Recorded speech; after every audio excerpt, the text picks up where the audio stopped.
Bismillahirrahmanirrahim. Alhamdulillahi wa kafa wa sallallahu ala abdil mustafa wa ala alihi wa sahbihi wa man iktafa amma ba'd. Kita lanjutkan kembali pelajaran kita dalam membaca sittatu mawadhi'u minas sirah atau sittatu mawadhi'a minas sirah. 6 pelajaran penting dalam sirah nabawiyah. Baik. Kita sudah menyebutkan pelajaran yang keempat, tempat yang keempat, yaitu pada kisah Abu Talib radhiyallahu paman Nabi sallallahu alaihi wasallam, di mana beliau sebutkan pelajaran-pelajaran yang bisa diambil pada kisah Abu Talib. Sekarang kita masuk di tempat yang kelima. Kata beliau rahimahullahu taala, Syekh Muhammad bin Abdul Wahhab An-Najdi rahimahullahu taala, al-mawdhi'ul khamisu, tempat yang kelima atau pelajaran yang kelima pada kisah hijrah. Qissatul hijrati wa fiha minal fawaidi wal ibari ma la ya'rifuhu aktsaru man qara'aha. Kata beliau, tempat yang kelima adalah kisah tentang hijrah. Yang pertama, kisah turunnya wahyu. Yang kedua, kisah apa? Hah? Ya. Yang pertama, kisah turunnya wahyu. Yang kedua, awal permusuhan kaum musyrikin. Ketiga, pembacaan surah An-Najm. Yang keempat, kisah Abu Thalib. Jadi kelihatan dari isi buku ini, beliau memilih kisah-kisah tertentu dari sejarah Nabi Sallallahu Alaihi Wasallam. Tidak semua beliau ambil, hanya ada pada titik-titik tertentu atau tempat-tempat tertentu yang di situ diambil pelajaran. Paham ya? Mawadhi itu artinya kan tempat. Maudhi'un itu tempat. Maudhi'. Mawadhi jamaknya. Berarti 6 tempat pada sirah. Jelas ya? Nah, sebenarnya beliau memilih 6 tempat ini, 6 tempat itu dengan tujuan. Ada tujuannya, ada maksudnya. Ya. Dan kebanyakan hal itu karena beliau melihat apa-apa yang dilakukan oleh orang-orang di zaman beliau, dari kesyirikan, mendatangi kuburan. Jelas ya? Nah, dari situ beliau menulis buku-buku beliau. Nah, seperti ini. Contohnya misalnya 6 tempat pada sirah. Dan pelajaran-pelajaran yang ada di dalamnya. Itu kan tujuannya supaya membantah orang-orang pelaku kesyirikan di zamannya. Ya kan? Seperti misalnya kisah Abu Thalib. Ya. Bagaimana dia dekat dengan Nabi SAW dan seterusnya. Ya, kemudian awal turunnya wahyu juga supaya orang tahu bahwa itu, ini kesyirikan, ini agama orang-orang musyrikin. Seperti itu. Supaya orang-orang yang ada di zaman beliau melihat bahwa ternyata mereka itu mirip, bahkan mungkin lebih parah daripada kesyirikannya orang dulu. Ya, sekarang pelajaran pada kisah hijrah ini apa? Apa kaitannya dengan orang-orang musyrik yang ada di zaman beliau rahimahullah ta'ala? Nanti boleh jelaskan juga. Jadi tempat yang kelima yaitu pada kisah hijrah. Kata beliau secara umum di dalam kisah hijrah ini, wafiha, di dalam kisah hijrah ini, minal fawaidi, banyak faidah-faidahnya, dan ibar, jamaknya ibrah, pelajaran-pelajaran yang la ya'rifuhu aktsaru man qara'aha, yang kebanyakan orang yang membacanya tidak mengetahui pelajaran-pelajaran itu. Ya, mereka tahu, oh Nabi pernah hijrah dari Mekah ke Madinah. Ada sahabat yang hijrah ke Habasyah. Ya, kebanyakan manusia tahu itu. Ya, makanya coba lihat mereka, ya, kadang adakan acara-acara, ya, dibuat satu Muharram lah, ya, ya, awal penanggalan Hijriah, ya. Padahal hijrahnya Nabi itu Rabiul Awal, ya, ya. Banyaklah di antara mereka yang seperti itu, yang mengadakan acara-acara perayaan-perayaan yang berkaitan dengan, ya, kejadian-kejadian dulu. Jadi beliau rahimahullah mengatakan kisah hijrah itu asalnya banyak pelajaran yang bisa diambil di dalamnya. Ya, banyak faidah dan ibrah. Hijrah apa itu hijrah? Hijrah itu artinya dari sisi bahasa artinya meninggalkan. Meninggalkan. Dan hijrah ini dalam penggunaannya, ya, itu ada dua. Ada hijrah bermakna umum, ada hijrah bermakna khusus. Kalau hijrah bermakna umum, meninggalkan. Hijrah kan artinya meninggalkan ya secara bahasa. Secara istilah ada dua penggunaannya. Ada penggunaan umum dan ada penggunaan khusus. Penggunaan yang umum yang Nabi sebutkan dalam hadits, al-muhajiru man hajara manahallahu anhu. Orang yang berhijrah yaitu orang yang meninggalkan menghijrahi apa-apa yang Allah larang darinya. Yaitu orang yang bertaubat. Jadi orang yang meninggalkan apa-apa yang Allah haramkan dulu dia lakukan, ini dikatakan hijrah. Jadi ini yang kita sering pakai kita, bisa ada hijrah dia, masya Allah. Nah, ini dia, paham ya? Jadi hijrah itu artinya secara bahasa meninggalkan. Secara istilah dua penggunaannya. Pertama penggunaan umum, hijrah bermakna umum, yaitu meninggalkan hal-hal yang Allah larang, meninggalkan maksiat, dosa, bid'ah, kesyirikan, berpindah kepada tauhid, berpindah kepada keimanan dan ketaatan kepada Allah. Ini hijrah. Sebagaimana dalam hadits, al-muhajiru man hajara manahallahu anhu. Jelas ya? Orang yang berhijrah adalah orang yang meninggalkan menghijrahi apa-apa yang Allah larang. Ada hijrah bermakna khusus.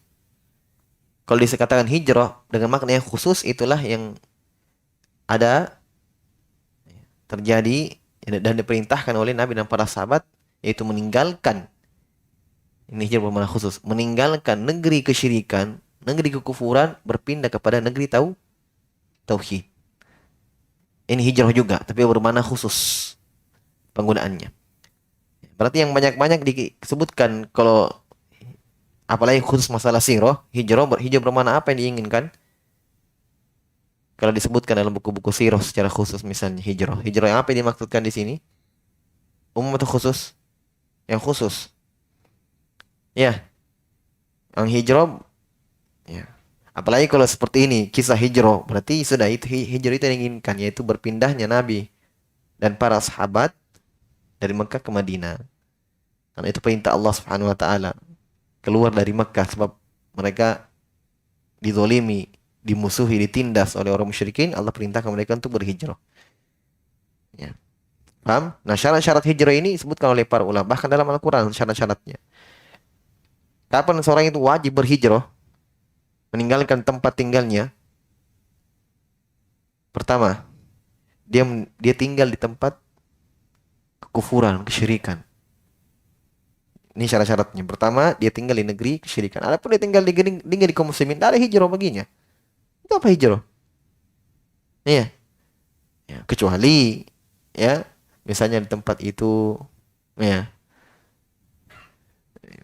banyak bid'ah, dia ingin pindah, itu tidak ada masalah. Tapi hijrah yang dimaksudkan di sini meninggalkan negeri kesyirikan, ya, ke negeri ke negeri tauhid. Yang kedua, dia tidak bisa menegakkan syariat Islam. Misalnya dia tidak bisa sholat di masjid, ya. Syiar-syiar itu tidak ada, tidak nampak di situ. Hijab bagi perempuan dilarang misalnya. Paham ya? Yang ketiga, dia ada kemampuan untuk berjalan keluar. Ya. Ada biaya untuk ke sana, kemampuan. Kalau tiga syarat ini terpenuhi, hukum hijrah bagi orang itu wajib, bukan sunnah. Berdosa kalau dia tinggal di situ. Paham? Berdosa kalau dia tinggal di situ. Ya. Yang pertama memang dia tinggal di negeri kufur, yang kedua dia tidak bisa menegakkan syariat-syariat Islam, melaksanakan perintah-perintah Allah dengan baik. Yang ketiga dia mampu. Kalau ini terpenuhi, wajib hijrah. Tidak boleh tinggal. Adapun misalnya kalau dia tinggal di negeri kufur, negeri orang kafir, dia tinggal di situ, tapi masih bisa. Salat masjid masih ada masjid, adzan masih ada. Ya, ini sunnah kata para ulama. Paham? Sunnah, disunnahkan dia. Afdol bagi dia pindah di negeri kaum muslimin daripada dia tinggal di situ, walaupun masih dibolehkan bagi dia untuk sholat di masjid, ada adzan terdengar, ya tidak tertindas, tapi dia minoritas di situ, ya tapi tetap dia merasakan keamanan bagi dirinya, sunnah. Paham ya? Itu hukum-hukum syarat-syarat berhukum berhijrah. Baik. Kata beliau hijrah yang dimaksudkan di sini adalah berpindahnya Nabi dan para sahabat Mekah ke Madinah. Walakin akan tetapi kata beliau, muraduna al-ana mas'alatun min masailiha. Nah, kata beliau, hijrah ini kalau kita urut pelajaran-pelajaran bisa diambil banyak sekali. Ya, banyak sekali pelajaran-pelajaran di situ. Bahkan guru-guru kita itu dulu kalau berkhutbah Jumat, kadang mereka sebutkan faedah-faedahnya. Oh, banyak sekali. Kisah tentang hijrah. Bahkan ada mungkin ulama yang menulis buku tentang hijrah khusus. Saking banyaknya pelajaran yang bisa diambil pada hijrah. Tapi, kata beliau, yang kita inginkan di sini adalah satu pembahasan. Satu masalah. Satu pembahasan atau satu ilmu dari sekian banyak ilmu yang bisa diambil dari hijrah. Tapi satu yang kita inginkan di sini, kata beliau. Ada perkara penting yang butuh diingatkan. Ya. Ya mungkin menyangkut dengan kehidupan yang beliau lihat ketika beliau berdakwah. Ya. Maksudnya ada titik pembahasan pada hijrah itu yang kalian sebenarnya harus tahu. Ya. Wahia, apa itu? Anna min ashabin Rasulillah sallallahu alaihi wasallam man lam yuhajir min ghairi syakkin fid din wa tazyini dinil musyrikin lakin mahabbatun li ahli wal mali wal watani, yaitu ketika kisah hijrah diperintahkan oleh Allah Subhanahu wa taala untuk keluar dari Makkah ke Madinah, itu ada beberapa orang sahabat Nabi. Kalau dikatakan sahabat berarti dia sudah beriman atau belum? Sudah. Ada beberapa orang sahabat Nabi yang tidak hijrah. Tetap di situ. Nabi dan sahabat yang lain sudah pindah, mereka tetap di situ. Tapi ingat, bukan karena ragu dengan perintah Allah, bukan. Bukan karena ragu dengan Islam, bukan. Mereka Islam. Mereka ucapkan syahadat ikhlas. Tidak ada yang paksa. Yakin dengan agama. Tapi kenapa tidak hijrah? Saya katakan, ya, bukan karena ragu dengan agama dan bukan karena ingin menghiasi atau membantu agama orang musyrikin, walaupun mereka tetap Islam tapi membantu agama musyrikin, ya, mau hidup bersama, mau damai-damai saja, mau membantu mereka, bukan itu. Dalam artian berarti mereka yakin dengan agama Islam dan mereka yakin dengan kebatilan agama siapa? Musyrikin. Terus kenapa tidak hijrah? Akan tetapi sebabnya adalah mahabbatun lil ahli wal mali wal waton. Kecintaan terhadap keluarga, harta, dan tanah kelahiran. Paham? Iya. Ini tabiat. Paham ya? Tabiat. Nabi SAW itu sangat mencintai Makkah. Iya. Sangat mencintai Makkah. Tempat tinggalnya. Lama di situ tinggal. 13 tahun loh. Iya, selama terangkat menjadi Rasul. Sebelumnya 40 tahun umur beliau. Semuanya. Ya, setelah terangkat menjadi Rasul. Berarti 53 tahun semua. Dulu di Mekah. Subhanallah. Baru perintah hijrah. Para sahabat mencintai tanah mereka, tempat lahir mereka. Ya. Bahkan ada sahabat yang selalu mengingat kisah-kisah tertentu dia di Makkah. Saking cintanya mereka kepada tempat tinggal mereka, Mekah. Makanya sebagian ulama mengatakan Mekah lebih afdal daripada Madinah. Ya. Tapi kan karena perintah Allah datang, ya semua ini ditinggalkan. Walaupun tabiat kita cinta itu, tapi Allah lebih kita dahulukan perintahnya. Apapun itu. Ya. Sebab kadang kita mencintai sesuatu, tapi di sisi Allah SWT jelek bagi kita. Kan begitu? Asa an tuhibbu syai'an wa huwa syarrul lakum. Kata Allah, bisa jadi yang kalian mencintai sesuatu, itu jelek bagi kalian. Berarti ketika Allah perintahkan kita untuk berhijrah, itulah yang terbaik. Dan Nabi sudah mengingatkan umatnya, man taraka syai'an lillah awwadahullahu khairun minhu. Siapa yang meninggalkan sesuatu karena Allah, Allah akan jamin menggantikan dia untuk dia yang lebih baik baginya. Ya kan? Nah, ini yang ada dalam diri Nabi. Cinta itu tabiat, cinta itu tabiat. Wajarlah. Ya. Tapi itu bisa dihilangkan dengan keyakinan, keimanan. Ya. Ini perintah Allah. Mereka tinggalkan. Walaupun dalam hati ada kesedihan, itu wajar. Itu wajar. Lihat bagaimana ketika Nabi Allah Subhanahu wa taala wajibkan untuk Nabi dan para sahabat berjihad. Allah jelaskan, Allah tahu hati-hati mereka. Kutiba alaikumul qital wa huwa kurhun lakum. Diwajibkan atas kalian berperang, berjihad yang dulu belum, dan itu kalian tidak suka. Kan tabiat manusia. Jelas ya? Nah, ini mungkin ya, karena mungkin keimanan berbeda-beda ya. Nabi dan para sahabat yang lain yang berhijrah, keimanan mereka sudah mantap. Kalau ini ada keimanan tapi kecil. Makanya masih lebih mencintai harta dan tempat tinggalnya. Ingat, bukan berarti mereka kafir. Bukan berarti mereka mau hidup berdampingan dengan orang musyrikin, membantu agama mereka. Dan bukan mereka ragu dengan agama Islam, bukan. Bedakan ya. Ya. Falamma kharaju ila badrin, kharaju ma'al musyrikin karihin. Meledak perang Badar. Meledak perang Badar. Orang musyrikin keluar tinggalkan Mekah, berperang bersama Nabi dan para sahabat. Ya. Mau tidak mau mereka ikut juga. Masa orang mau perang tinggal dia? Ya kan? Orang musyrikin pergi. Mereka juga keluar bersama orang musyrikin. Karihin, terpaksa. Kenapa ditahu terpaksa? Karena hatinya beriman, tahu ini. Masa kita memperangi Nabi dan para sahabat? Ya tidak mungkin lah. Mereka sudah Islam. Ya kan? Makanya saya katakan terpaksa keluar. Karena memang tertindas di situ, tidak bisa. Jadi istilahnya mereka, dilema. Mau tinggalkan ini tempat lahir kita, harta kita, tanah kita di sini. Mau tinggal juga ditindas. Jadi mereka ini, kasihan. Ya, ikut berperang, terpaksa ikut. Dalam keadaan terpaksa. Faqatala ba'duhum birrami. Faqutila ba'duhum birrami.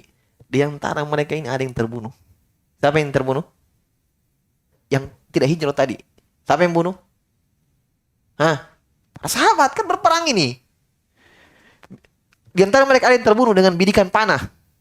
Warrami la ya'rifu. Dan orang yang memanah tidak tahu yang dibunuh itu sahabat. Ya kan? Sahabat. Oh, ini yang keluar dari Makkah ini. Sudah, perangi panah-panah. Mana ada mereka tahu bilang itu di situ ada sahabat yang kena.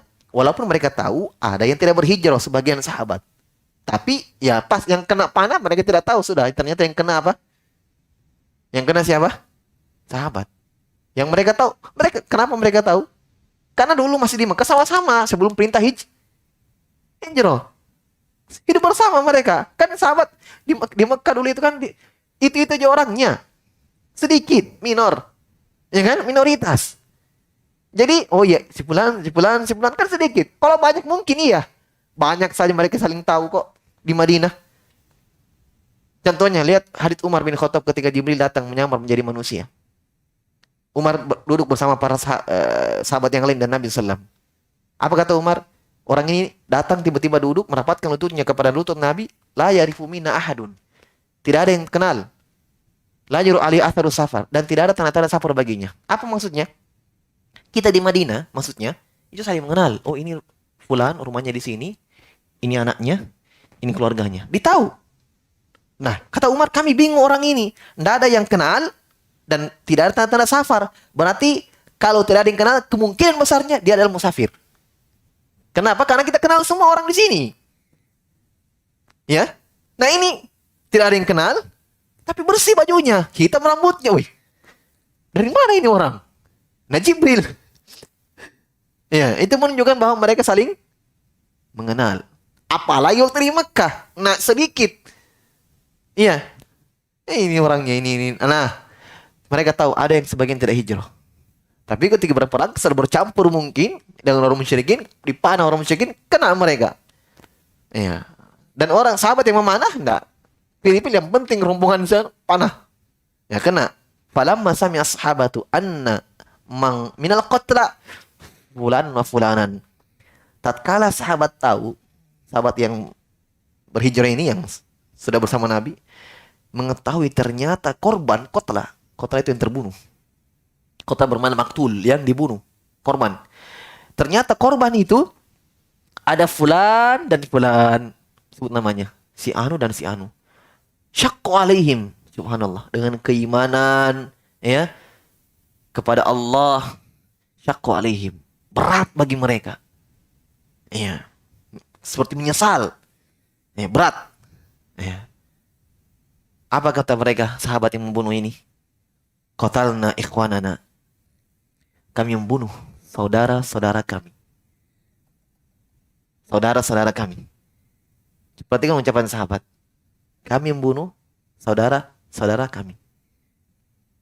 Padahal mereka tahu bahwa mereka ini tidak hijrah. Sudah turun perintah dari Allah, tapi mereka tidak hijrah. Hidup bersama orang musyrikin. Coba.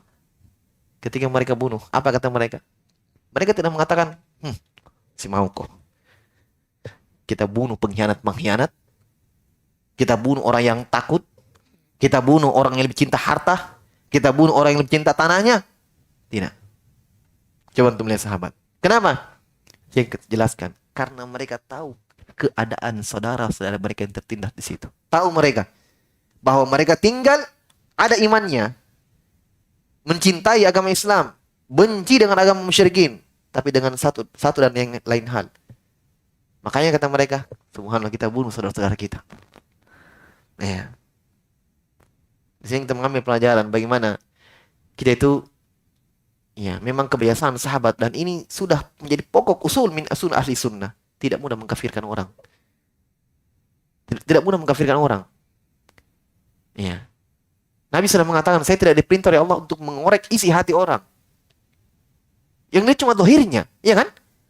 Mereka dohirnya tahu bahwa mereka sudah Islam bersama-sama kami di Makkah dulu, belum hijrah. Kami tahu mereka sudah Islam. Sudah, dohirnya sama Islam.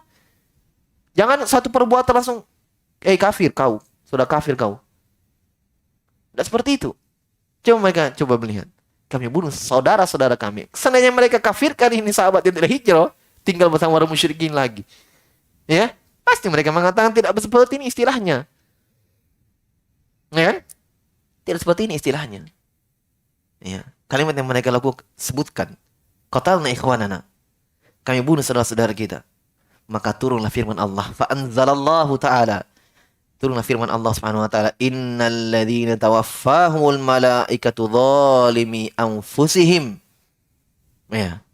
Qalu fima kuntum? Qalu kunna mustad'afina fil ard. Antum di situ ada lanjutannya atau tidak ada? Bentar ya. Turunlah firman Allah Subhanahu wa taala, nanti ada lanjutannya ini. Ya. Sungguh orang-orang yang diwafatkan oleh malaikat maut. Itu mereka ini yang terhijrah, kan ada yang wafat kena panah. Zalimi anfusihim, yang mereka menzalimi diri mereka sendiri. Ya. Tetap dikatakan mereka salah. Makanya dikatakan zalimi anfusihim, mereka menzalimi diri mereka sendiri. Kenapa dikatakan salah? Karena tidak berhijrah. Mampu mereka. Iya. Ya, tetap dikatakan salah, tapi ada sebab-sebab yang lain. Makanya Allah katakan zalimi anfusihim, mereka menzalimi diri mereka sendiri. Iya. Lanjut ayatnya. Ya. Qalu fima kuntum. Malaikat berkata padanya, kenapa kalian? Bagaimana keadaan kalian? Maksudnya kenapa kalian tidak hijrah? Qalu fima kuntum. Bagaimana keadaan kalian? Apa yang mereka jawab? Qalu kunna mustad'afina fil ard. Kami lemah. Nggak bisa. Lemah. Ditindas di muka bumi. Apa kata malaikat? Qalu alam takun ardullahi wasi'ah fatuhajiru fiha. Bukankah bumi Allah luas kalian berhijrah kepadanya? Ya. Dan seterusnya dari ayat nanti disempurnakan. Itu kisahnya, ayatnya yang turun. Faman ta'ammala kisotahum wa ta'ammala qawla sahabati qatalna ikhwanana alima annahu law balaghahum anhum. Ada yang berbeda? Hah?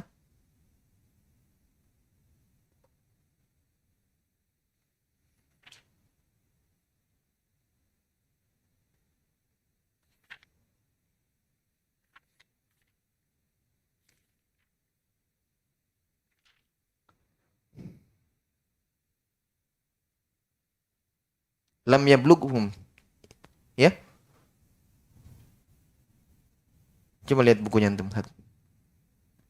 Ada kesalahan mungkin.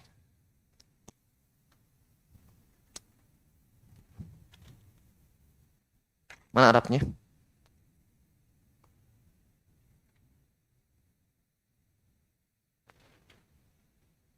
Iya.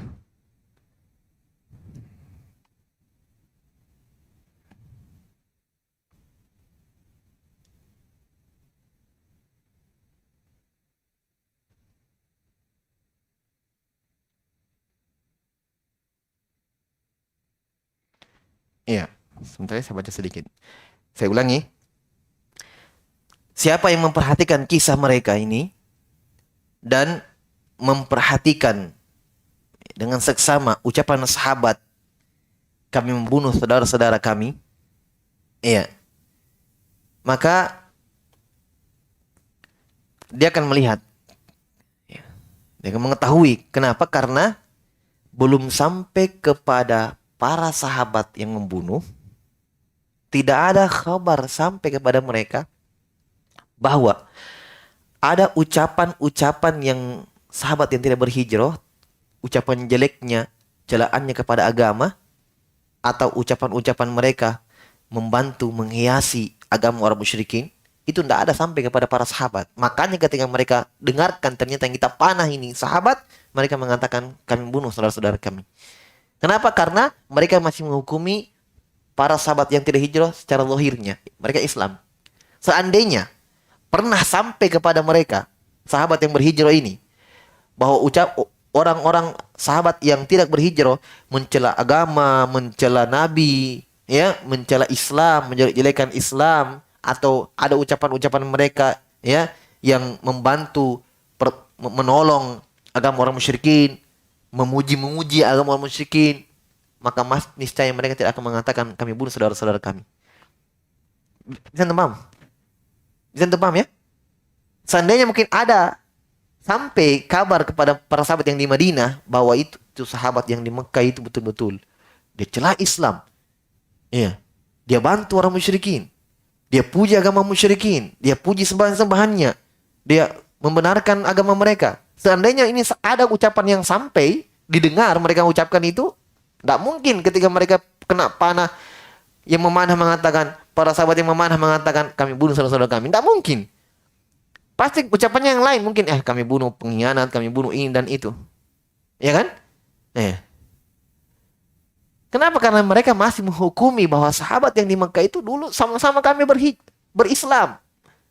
Dan tidak ada sampai kepada kami kabar mereka itu menghinakan Islam, membantu agama musyrik. Tidak ada. Maksudnya sini Syekh menjelaskan bahwa sahabat yang memanah ini, yang berhijrah bersama Nabi, tahu keadaan mereka. Itu saja intinya. Nah, dikuatkan memang karena tidak ada kabar yang sampai bahwa mereka mencela, mereka memuji agama musyrikin. Paham? Ya. Baik. Walau balaguhum syai'un min dzalik lam yaqulu qatalna ikhwanana. Kata Syekh, kalau sampai kepada mereka kabar itu, ya, kalau sampai kepada mereka kabar itu, niscaya mereka tidak akan mengatakan kami membunuh saudara-saudara kami. Ya. Jelas ya? Saudara-saudara kami. Fa inna Allah qad bayyana lahum wa hum bi Makkah qabla al-hijrah. Ya. Nih. Jelas ya? Kata Syekh, saya ulangi. Ya.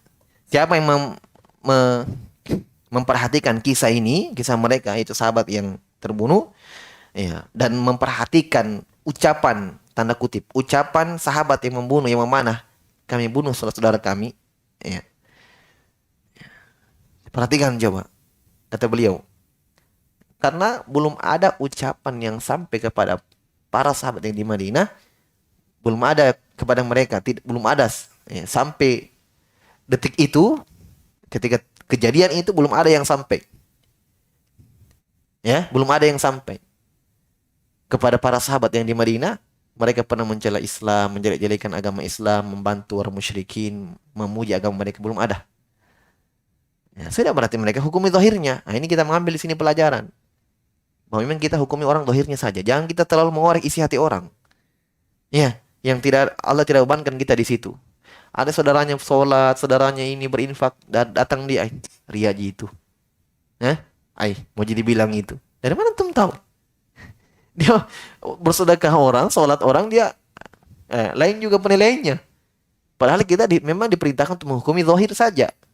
Ya kan? Sebagaimana Nabi juga seperti itu. Nabi ketika ada yang bertikai, Nabi kan ingat, Nabi sebagai pimpinan negara berarti beliau hakim, qadhi, memutuskan hukum antara pertikaian umat. Selain sebagai ya, Rasul. Jadi ketika ada orang yang bertikai, bahwa saksi ini berkhusumah, saya yang benar, ini yang benar, salah dua.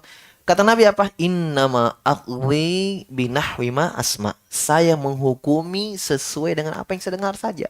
Dan kalian itu ada yang pintar menjelaskan, pintar menipu, pintar. Saya menghukumi apa yang saya jelaskan, apa yang saya dengarkan saja. Paham?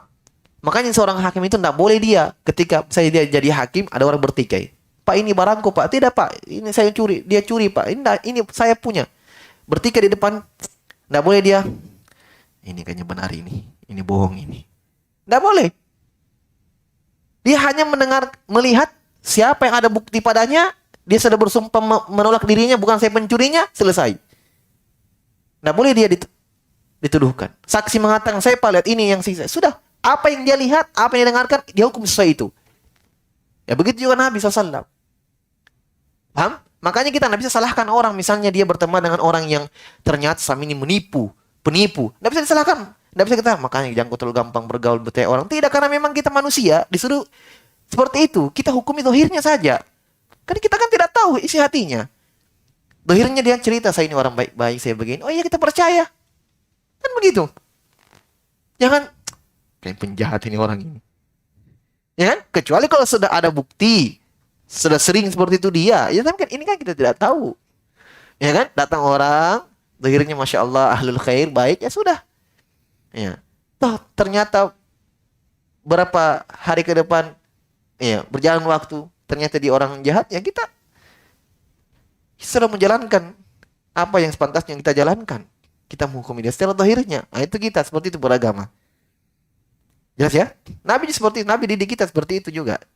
Kata Nabi, saya menghukumi orang ya sebagaimana yang saya dengar. Tapi ingat, kata Nabi, kalian itu banyak yang pintar bicara, pintar menjelaskan. Ya, ada yang lebih pintar daripada yang lainnya. Ya, maksudnya Nabi ingat, jangan kalian suka bohong. Kalau benar benar, kalau salah salah. Ya. Jadi saya menghukumi sebagaimana yang saya dengar. Makanya ketika ini dibahas dalam fikih ya, ketika hakim, qadhi, ternyata dia melihat sebelum dia menghukumi, misalnya lagi di luar ini, baru perjalanan ke tempat mau pemutusan apa perkara, dia lihat ternyata si A memang pelakunya, dia lihat kemarin 2 hari lalu. Nah, sementara orang ini yang melakukan pencurian misalnya datang ke dia, maka tidak boleh dia menghukumi di situ. Sementara cuma dia yang lihat. Paham maksudnya yang saya jelaskan ini? Paham maksudnya? Hakim melihat dengan mata kepalanya.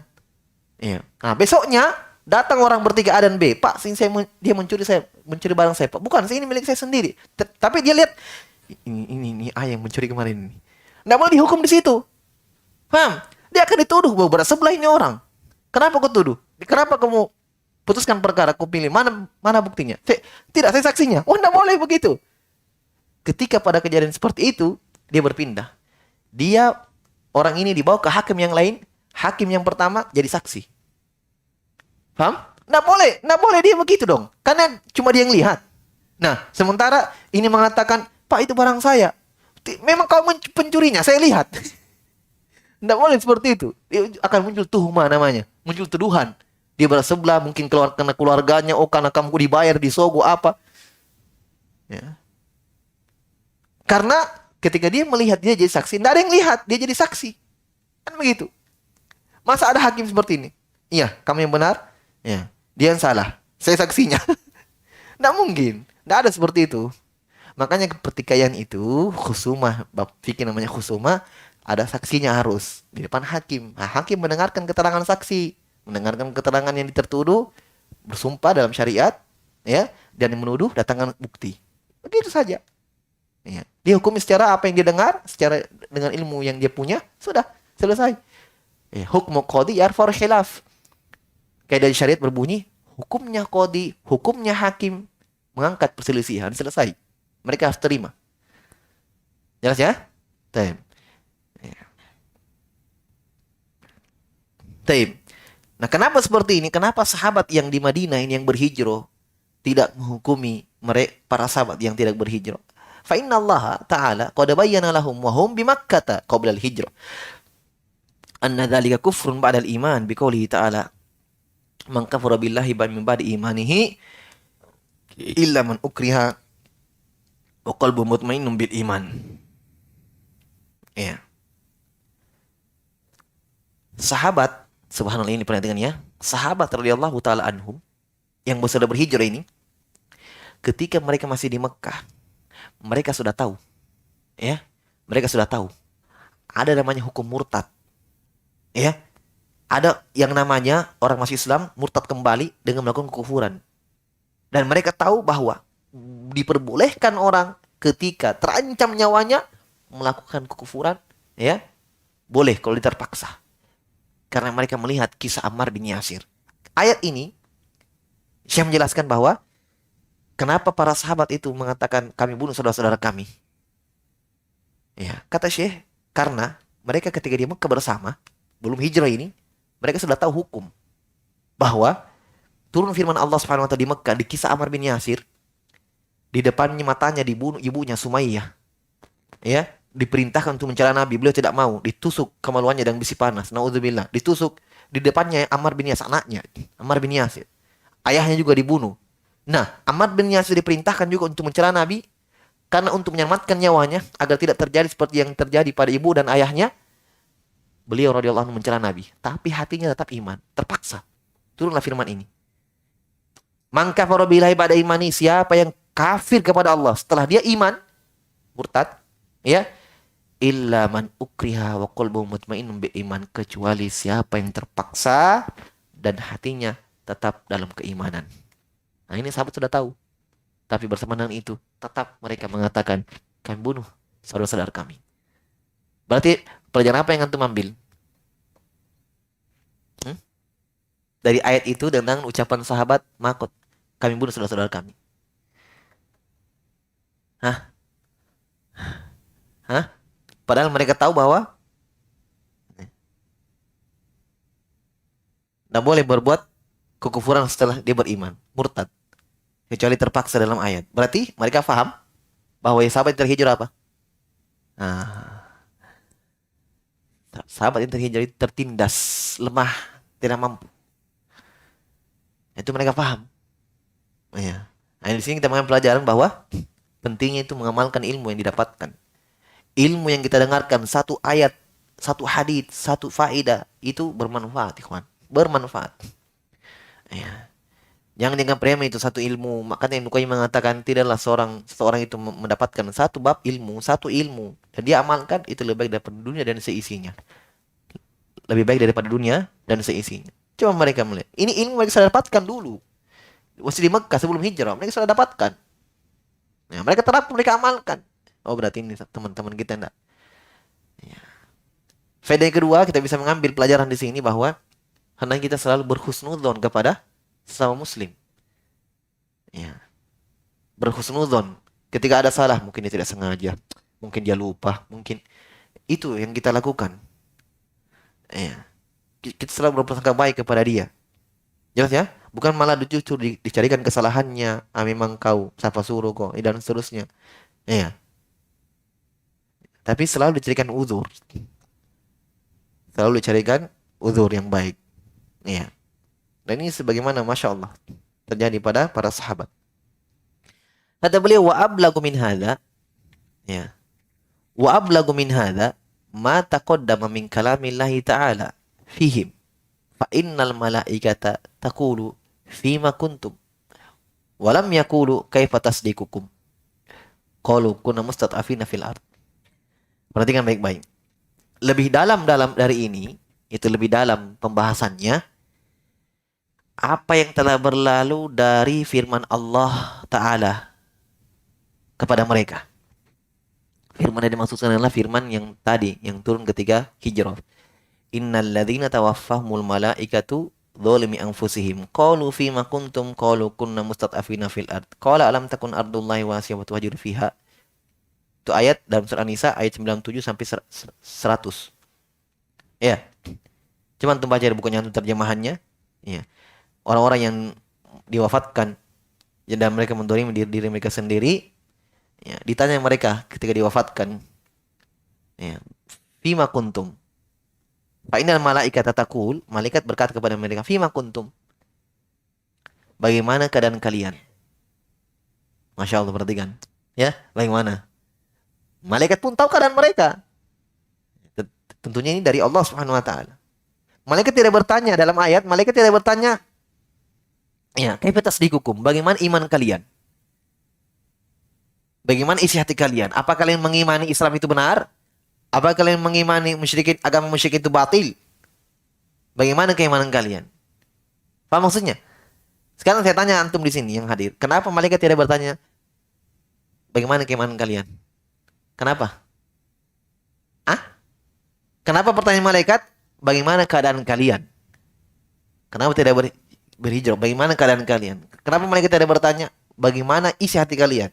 Apa isi hati kalian sebenarnya? Kenapa malaikat tidak bertanya begitu? Kenapa? Hah? Karena mereka beriman. Sudah tahu. Sahabat saja tahu kok. Masa malaikat tidak tahu? Ya Allah yang sampaikan kepada mereka. Kepada malaikat.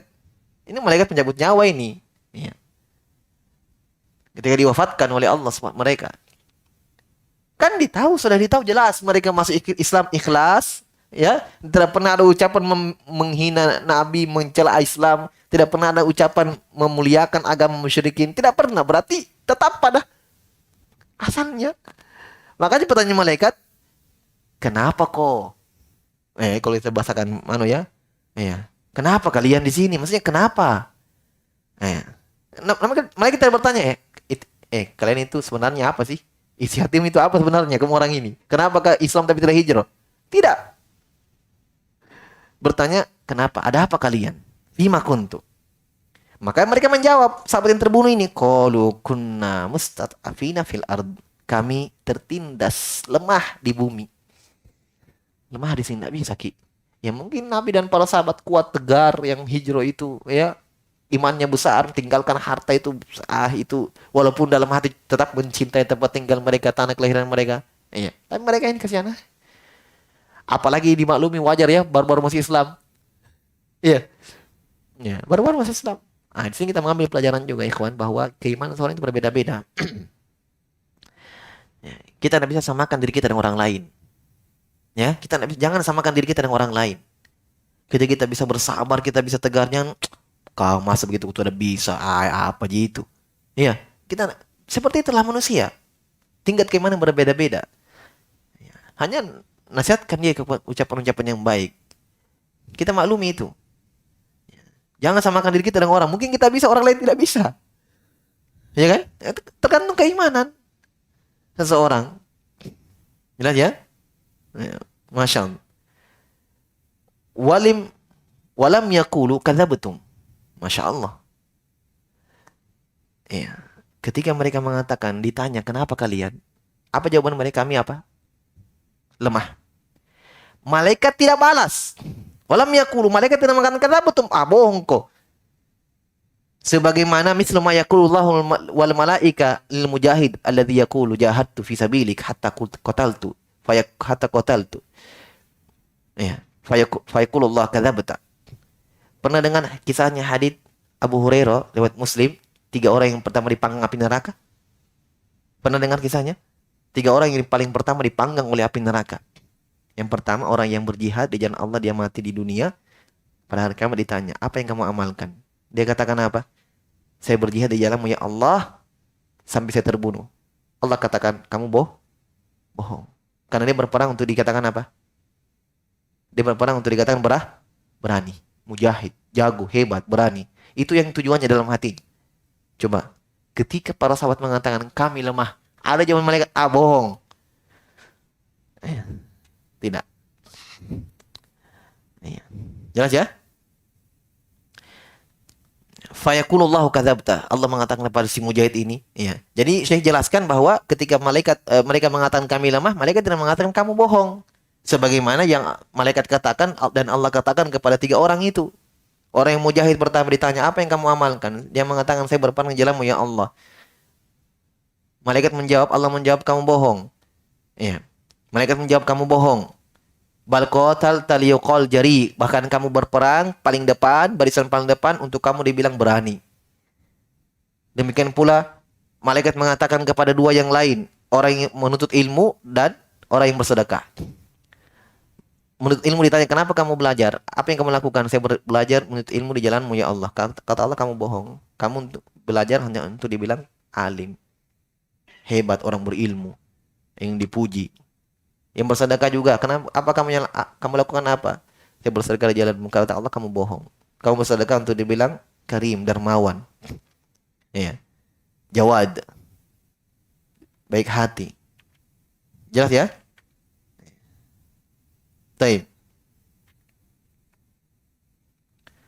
Wa amma haula'i falam yukadzibuhum bal ajabuhum biqaulihim qalu alam takun ardullahi wasi'ah fatuhajiru fiha. Adapun mereka-mereka ini falam yukadzibuhum. Mereka-mereka siapa ini?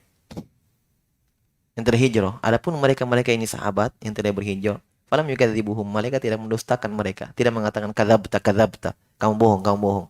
Bahkan malaikat menjawab ketika mereka ditanya, kenapa kamu di sini? Ya, kenapa keadaan kalian? Kenapa? Bagaimana kalian? Mereka menjawab, kami lemah. Jawaban malaikat apa? Qalu alam takun ardullahi wasi'ah fatuhajiru fiha.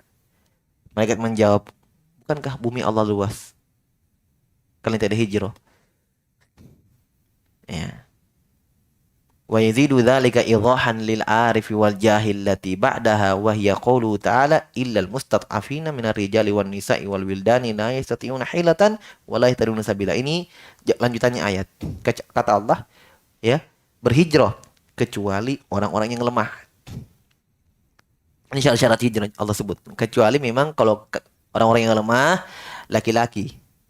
Saya sudah tua, jompo, pikun ya, nggak bisa lagi. Oh ini ya, tetap tinggal di situ. Ya, wanita perempuan, wal wildan anak-anak yang la yastati'una hila, yang tidak mampu melakukan perjalanan, tidak bisa menempuh sesuatu, wala yahtaduna sabila, dan tidak bisa melakukan perjalanan. Jelas ya? Ya. Di sini kita mengambil pelajaran bahwa mereka ya yakin dengan itu. Hanya memang tertindas keadaan tidak memungkinkan. Makanya mereka diberi uzur. Diberi uzur. Tapi intinya belum ya. Intinya kenapa dibawakan tempat yang keenam ini nanti di terakhir. Di belakang. Itu pelajaran inti dari ya, tempat yang kelima ini. Tapi insya Allah kita lanjutkan pada pertemuan selanjutnya ya. Wallahu ta'ala alam. Nanti kita sempurnakan besok insya Allah. Taib naktabi hadzal qadar. Subhanakallahumma hamdik. Asyhadu an la ilaha illa anta astaghfiruka wa atubu ilaik.